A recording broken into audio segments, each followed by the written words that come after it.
Hey there, in this video, I will show you exactly how to uninstall League of Legends.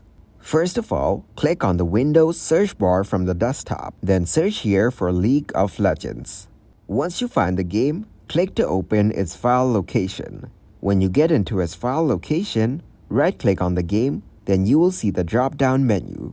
Simply choose the delete option to delete the file from here.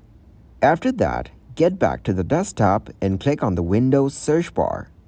Now, search for settings in here and click on it.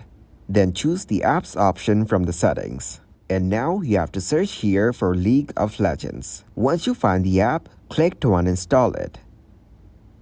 Then get back to the desktop and right-click on its shortcut. After that, choose the delete option to delete the game from here as well. Thank you very much for watching, and don't forget to like the video and subscribe to the channel.